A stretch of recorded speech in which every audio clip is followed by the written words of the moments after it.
Hello बच्चों, आज हम आप लोगों को बेसिक कॉन्सेप्ट ऑफ केमिस्ट्री बताएंगे। बेसिक कॉन्सेप्ट ऑफ केमिस्ट्री माने कि रसायन विज्ञान की अवधारणा क्या है, उसके मूल सिद्धांत क्या हैं, ताकि आप इसी पे आधारित होकर आगे का टॉपिक पढ़ सकें।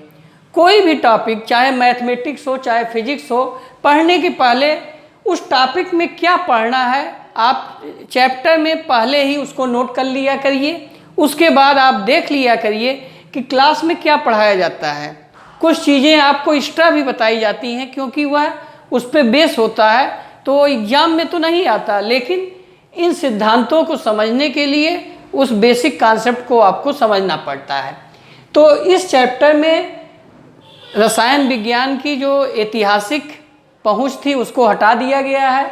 आपको पढ़ना है परमाणु द्रव्यमान क्या है, मोलर द्रव्यमान, अणु द्रव्यमान, प्रतिशत संगठन क्या होता है, मूलानुपाती सूत्र, अणुसूत्र लिखना, मोल की संकल्पना और स्टाइकियोमेट्रिक पे आधारित गणनाएं। तो इसमें 4 महत्वपूर्ण टॉपिक हैं। इन 4 महत्वपूर्ण टॉपिक को हम बताएंगे, लेकिन उसके पहले परमाणु क्या होता है, अणु क्या होता है, ये कहाँ से आया, इन चीज़ों को आप समझ लीजिए, क्योंकि आपका सामना परमाणु अणु से बार बार होगा और बच्चे इस छोटी सी चीज़ को समझ नहीं पाते, तो बाद में उनको दिक्कत होती है। तो आज केमिस्ट्री की शुरुआत करने के पहले हम आपको थोड़ा सा बताते हैं केमिस्ट्री क्या है।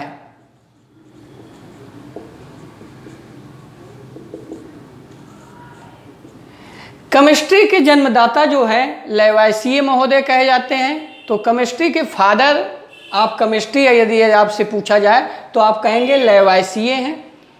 लैवॉसिये फादर ऑफ केमिस्ट्री हैं। केमिस्ट्री में क्या अध्ययन किया जाता है, पदार्थ की संरचना, यानी इसमें पदार्थ की संरचना,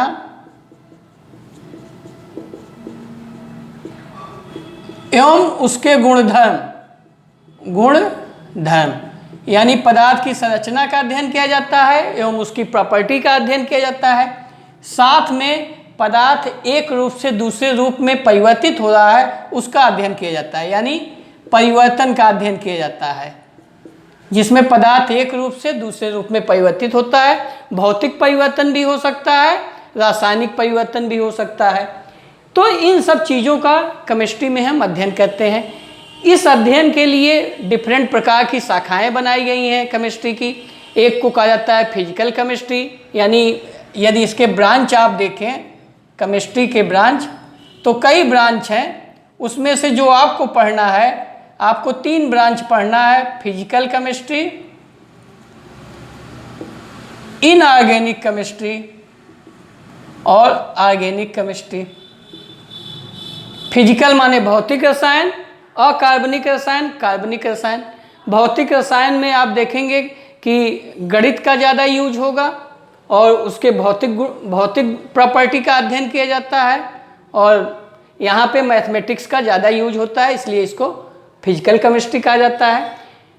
इनऑर्गेनिक केमिस्ट्री में जो पृथ्वी के परतों में जो यौगिक पाए जाते हैं, तत्व पाए जाते हैं, उन सब पदार्थों का इनऑर्गेनिक में अध्ययन किया जाता है। और ऑर्गेनिक जो मेनली केवल कार्बन के यौगिकों के लिए आया है उसका अध्ययन किया जाता है। उसके अलावा भी और भी ब्रांच होते हैं, analytical chemistry, agriculture chemistry, nuclear chemistry, बहुत शाखाएं हैं, लेकिन मुख्य रूप से 3 शाखाएं हैं जिसको आपको अध्ययन करना है। इसके बाद इसका महत्व क्या है केमिस्ट्री का? केमिस्ट्री का महत्व तो बेटा इतना ज़्यादा है कि आप अपने जीवन की संकल्पना नहीं कर सकते, क्योंकि आप सुबह से जब भी आप रात तक सोते समय तक केमिस्ट्री से ही आपका सामना होगा। किचन से लेके मेडिसिन तक, ऊर्जा तक, या आप स्पेस टेक्नोलॉजी देख लें, वहाँ पे भी केमिस्ट्री का यूज है। तो केमिस्ट्री के बिना अब आप जीने की संकल्पना नहीं कर सकते। इसके उपयोग बहुत हैं, वो सब चीज़ें नहीं बताई जाएंगी। अब आइए पदार्थ क्या है। पदार्थ कहाँ से आया? पूरे ब्रह्मांड की जो रचना होती है वह 2 चीज़ों से होती है, पदार्थ प्लस ऊर्जा।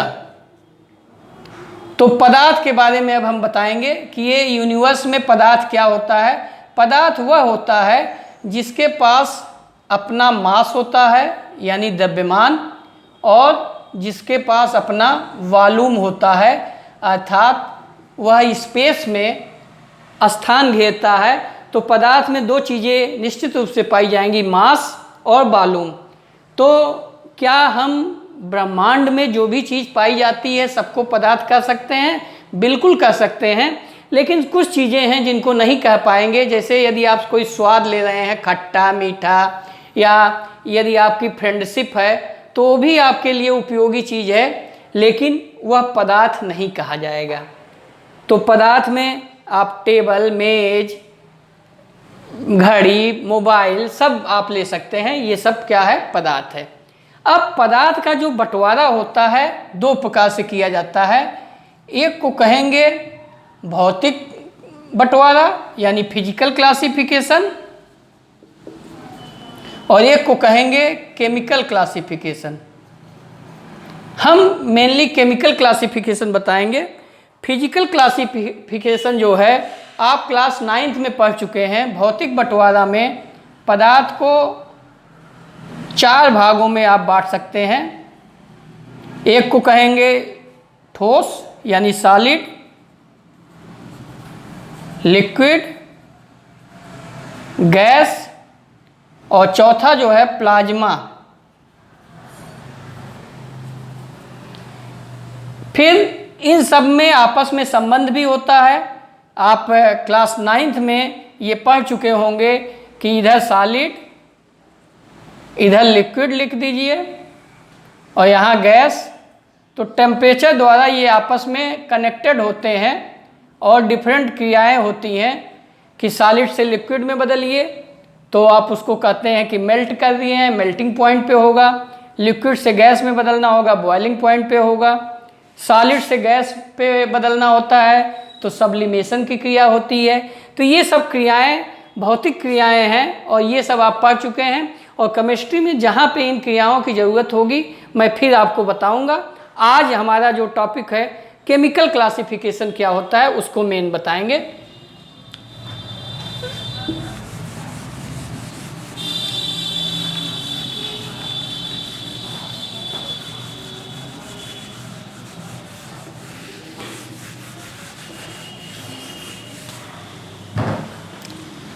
केमिकल क्लासिफिकेशन, मैटर का क्लासिफिकेशन यानी वर्गीकरण, क्लासिफिकेशन ऑफ मैटर। तो दो प्रकार से आप बांट सकते हैं। एक को कहेंगे शुद्ध पदार्थ,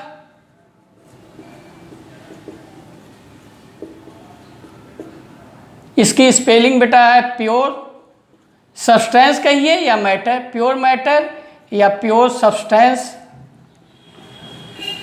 और एक को कहेंगे अशुद्ध पदार्थ या मिश्रण, अशुद्ध पदार्थ। ये शब्द उतना अच्छा नहीं है, इसको मिश्रण कहिए तो ज़्यादा अच्छा है। मिश्रण का मतलब मिक्सचर और अशुद्ध पदार्थ का मतलब इम्प्योर मटेरियल। तो शुद्ध पदार्थ क्या होता है? शुद्ध पदार्थ वह पदार्थ होता है जिसमें एक प्रकार के कण पाए जाते हैं, यानी शुद्ध पदार्थ में one type of particle, one type of particle, यानी एक प्रकार के कणों से जो पदार्थ निर्मित होगा उसको हम कहेंगे शुद्ध पदार्थ है। इसको आप किसी भी भौतिक विधि द्वारा जब भी आप शुद्ध पदार्थ को अलग करेंगे तो उसमें केवल एक प्रकार के कण मिलेंगे, अर्थात वह एक प्रकार के कणों की प्रॉपर्टी दिखाएगा, यानी गुणधर्म उसके दिखाएगा। अशुद्ध पदार्थ में 2 या 2 से अधिक प्रकार के कण पाए जाते हैं। 2 या 2 से अधिक प्रकार के कण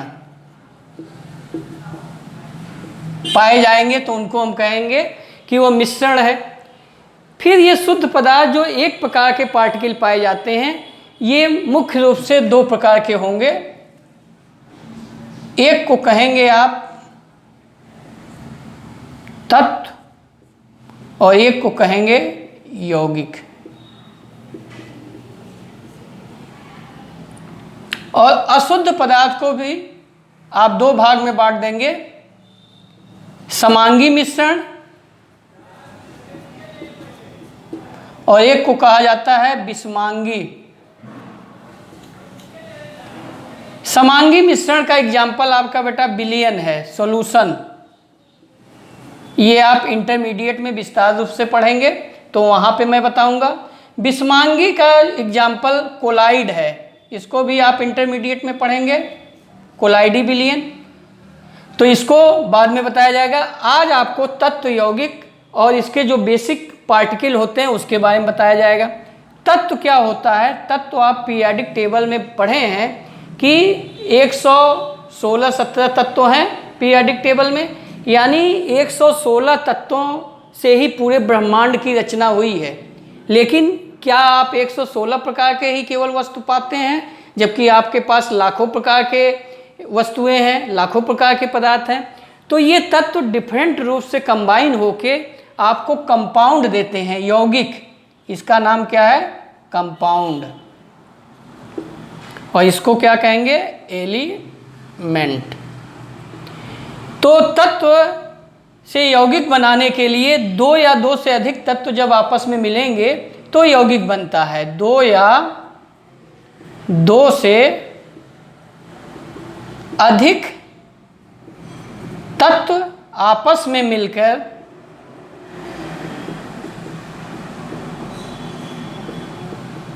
यौगिक बनाते हैं। बच्चे यहीं पे कंफ्यूज करते हैं कि यहाँ पे भी आप लिखे हैं दो या दो से अधिक प्रकार के पदार्थ मिलके अशुद्ध पदार्थ बनाते हैं या मिश्रण बनाते हैं। यहाँ आप लिख रहे हैं दो या दो से अधिक तत्व आपस में मिलके यौगिक बनाते हैं, जबकि आप कह रहे हैं कि वन टाइप के पार्टिकल हैं। तो बेटा ये ध्यान दीजिए कि ये जो दो या दो से अधिक तत्व आपस में मिलके यौगिक बनाते हैं, ये इतने मजबूती से बंधे रहते हैं रासायनिक बल द्वारा कि इनको हम एक कण मानते हैं। क्या मानते हैं? एक कण। यही यहाँ पे मुख्य बात है कि जैसे HCl, H2O, ये एक प्रकार का कण है। H2O का कण ऑक्सीजन और हाइड्रोजन इस प्रकार से बंधे हुए हैं कि इनको आप ये नहीं कहेंगे कि ये दो प्रकार के कण हैं, तब तो आप कहते हैं कि तब मिश्रण है। तो ये मिश्रण नहीं है। H2O ये एक प्रकार की प्रॉपर्टी शो करेंगे, तो ये एक प्रकार के कण है। HCl एक प्रकार का कण है। तत्व जो होते हैं ये भी एक प्रकार के कण से निर्मित होता है। इस तत्व का निर्माण जो एक प्रकार के कण होंगे ये दो रूपों में हो सकते हैं। या तो वह परमाणु के रूप में होगा, जैसे बेटा मनुष्य का यदि हम कहें कि सबसे छोटी इकाई क्या है शरीर की, तो आप कहते हैं कोशिका। उसी प्रकार से तत्व को यदि आप छोटे छोटे भागों में बांटते जाइए तो अंत में जो कण मिलेगा वह कण या तो परमाणु मिलेगा तत्व का, या तो अणु मिलेगा। क्या मिलेगा? अणु। इस परमाणु का नाम एटम इंग्लिश है और इसका क्या है? मॉलिक्यूल। परमाणु जो है ये एक प्रकार के शुद्ध कण होते हैं, एक प्रकार के कणों से मिलते हैं, एक प्रकार का परमाणु क्रमांक होगा। अणु भी एक प्रकार का ही परमाणु क्रमांक है, लेकिन कुछ परमाणु जो होते हैं नेचर में स्वतंत्र रूप से रह सकते हैं, यानी फ्री स्टेज में रह सकते हैं, यानी जो कम रिएक्टिव होते हैं, कम क्रियाशील होते हैं। जैसे देखते हैं औरतें जो होती हैं सोने का यूज करती हैं। अगर आप सोचिए कि यदि सोना पानी में से रिएक्शन करके बदल जाए तो क्या उसकी वो कीमत होगी? तो उसकी निष्क्रियता ही उसकी उपयोगिता है। तो वह परमाणु क्या होता है? स्वतंत्र रूप से रह सकता है। जैसे सोना हुआ जो कम रिएक्टिव है, चांदी हुआ, तो परमाणु जो स्वतंत्र रूप से होता है जैसे Au, Ag। तो जब आप इनका बंटवारा करेंगे तत्व Au का यदि वह तत्व है तो वह एक प्रकार का परमाणु Au, Ag के रूप में मिलेगा। लेकिन अगर कुछ तत्व होते हैं जो स्वतंत्र रूप से नहीं रह सकते, जैसे हाइड्रोजन H के रूप में न रह के H2 के रूप में रहता है, ऑक्सीजन O2 या नाइट्रोजन N2, सल्फर जो है S8 के रूप में रहता है, फास्फोरस P4 के रूप में रहता है। तो इन तत्वों को, इन अणुओं का जब आप बंटवारा करेंगे तो वह भी तत्व है, क्योंकि एक ही प्रकार का इसमें भी परमाणु निकलेगा, हाइड्रोजन निकलेगा, इसमें ऑक्सीजन, इसमें नाइट्रोजन, इसमें सल्फर, इसमें फास्फोरस। तो यदि हम कहें कि तत्व का बेसिक कण क्या है, तो तत्व का जो सबसे मूल कण है या तो वह परमाणु होगा या तो अणु होगा। उसी प्रकार से यौगिक का जो सबसे बेसिक कण है वह भी क्या होगा, अणु होगा, मॉलिक्यूल। तो अब आप कहेंगे कि इस मॉलिक्यूल और इस मॉलिक्यूल में अंतर क्या है? अंतर है, यह मॉलिक्यूल जो है एक प्रकार के परमाणुओं से निर्मित है, यानी दो या दो से अधिक समान प्रकार के परमाणु जब मिलते हैं तो ये जो अणु बनता है वह तत्व का पार्ट होता है। इसको हम कहेंगे अणु को, ये समनाभिकी होते हैं, समनाभिकी।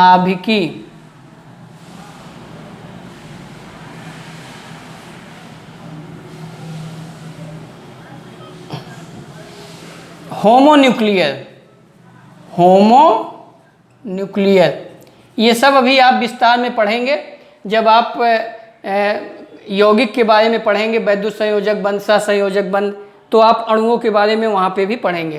तो होमोन्यूक्लियर ये होते हैं, और ये जो होते हैं ये हेट्रोन्यूक्लियर होते हैं, हेट्रोन्यूक्लियर।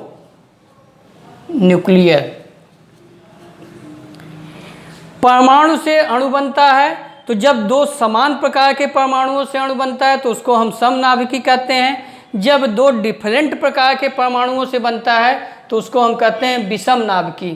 तो यदि आपसे पूछा जाए यौगिक का सबसे सूक्ष्मतम रूप क्या है, तो यौगिक का सबसे सूक्ष्मतम कण अणु होता है जो विषम नाभिकी होता है, और तत्व का सबसे सूक्ष्मतम कण परमाणु या अणु होता है। तो अब हम डिफिनीशन बताएंगे कि परमाणु क्या होता है और अणु क्या होता है। देखिए, जब तत्व और यौगिक को डिफाइन करना होगा तो आप इधर से ऊपर से बढ़ेंगे, लेकिन परमाणु अणु को डिफाइन करना होगा तो तत्व की तरफ बढ़ेंगे। कैसे? देखिए, तत्व एक प्रकार के परमाणुओं से निर्मित पदार्थ को हम क्या कहते हैं? तत्व। जब आप उसको बांटते जाते हैं तो एक प्रकार के आपको परमाणु मिलेंगे, लेकिन यौगिक को जब आप छोटे छोटे भागों में बांटेंगे तो इसमें दो या दो से अधिक प्रकार के परमाणु मिलेंगे। अभी इस परमाणु को आप कण मत समझिए, दो या दो से अधिक परमाणु चूंकि इस प्रकार से बंधे हुए हैं कि वो एक कण की भांति व्यवहार कर रहे हैं। जैसे H2O, H और O है तो वह एक प्रकार का कण है। तो अब हम परमाणु अणु की डिफिनीशन आपको बता दें ताकि ये टॉपिक समाप्त हो जाए।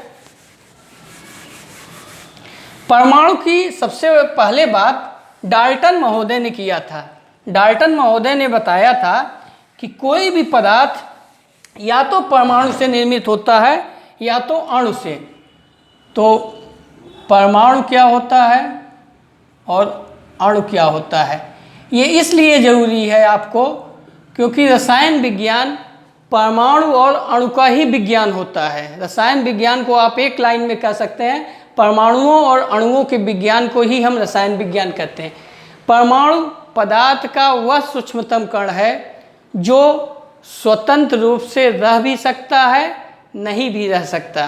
तो जब वो स्वतंत्र रूप से रह सकता है तो उस पदार्थ को हम क्या कहते हैं? उस कण को हम कहते हैं परमाणु। जैसे AU, AG, तो यह परमाणु पदार्थ का वह सूक्ष्मतम कण जो स्वतंत्र रूप से रह सकता है, रासायनिक अपक्रिया में स्वतंत्र रूप से भाग लेता है और नहीं भी रह सकता। जैसे हाइड्रोजन, ऑक्सीजन, यह क्या होगा? यह मॉलिक्यूल के रूप में पाया जाता है, H2O2। और अणु क्या होता है? पदार्थ का वह सूक्ष्मतम कण, पदार्थ का वह सूक्ष्मतम कण जो स्वतंत्र रूप से रह सकता है, फ्री स्टेज में जो स्वतंत्र अवस्था में रह सकता है, उसको हम क्या कहते हैं? अणु कहते हैं। जैसे H2O, HCl।